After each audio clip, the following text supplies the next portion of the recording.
Hi guys, today I'm doing a review and draw. I'll be drawing a doodle related to the movie I'm reviewing. The movie I'm going to talk about is The Boy and the Heron. I'll be doing a spoiler-free and spoiler review. I'll let you know when I'm going to talk about the spoiler part. So right off the bat, the artwork is a 10 out of 10. It's a movie from Ghibli Studio, so you can expect spectacular animations and beautiful scenery from the film. The animations are very smooth, like you can see they pay a lot of attention to each frame. Even the mundane tasks are animated spectacularly. I would say this film is on par with all the other Ghibli films. As for the story and theme, I would say it's quite a mature film. I think it's quite complex at times, but there are also some light-hearted scenes throughout the film. And that's all I'm going to talk about for the non-spoiler part. Now I'll be getting into the spoiler part. So leave if you want to watch the movie, which I would recommend going into the movie blind as much as possible, as that's intended by the studio and director. So now I'm going to talk about the spoiler part. The movie starts off with the boy Mahito waking up to the sound of siren in the town they live in. As he and his family look outside of the house, they see a huge fire bursting out at the hospital that Mahito's mother is residing in. Later on, we found out that Mahito's mom passed away due to the fire. As time goes on, Mahito and his dad move to a new house. His father also married a new woman, and she is the younger sister of his late mother. So understandably, Mahito is filled with conflicted feelings towards the whole situation, as he is still attached to his late mother. As Mahito reaches the new house, that's where things get strange. Mahito encounters the heron and it lures Mahito into a nearby mysterious tower with the promise of seeing his late mother. Later, he went to the tower. That's where he started his actual journey to the other world. So I'm going to talk about what I like about the first half of the film. You get to understand a bit about Mahito's backstory and what he is going through.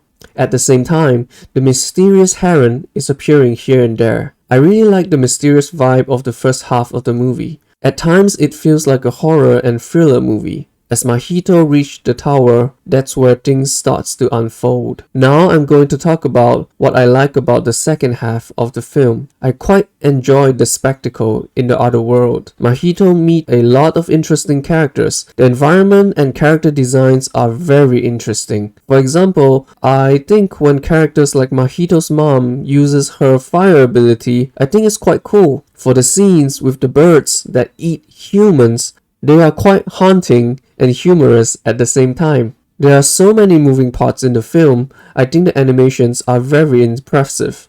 Now I'm going to talk about some of the parts that confused and puzzled me. For the part with the cute creatures that floats into the sky to be reborn in the human world, I personally feel like this part has no effect on the overall story at all. It's more like a world building scene. It's good to have, but I feel like the film spent a lot of time on this part. When the story is reaching the end, they presented us with a lot of concepts and storylines. Near towards the end, you have a story about the sage succession story, like he wanted Mahito to continue his work. Simultaneously, you have the storyline between Mahito and his new and late mothers. Also, there is like a plot about the Bird King and his empire that want to take over the other world. Personally, I think the story do get a bit too complex for me. I like linear storytelling more, like Kiki's Delivery Service or Spirited Away. In the second half of the film, there are a lot of flashbacks, like they explain to us how the tower came to be. There are a lot of vague character history and world settings in the second half of the film. It's almost like using metaphor or symbolism for storytelling,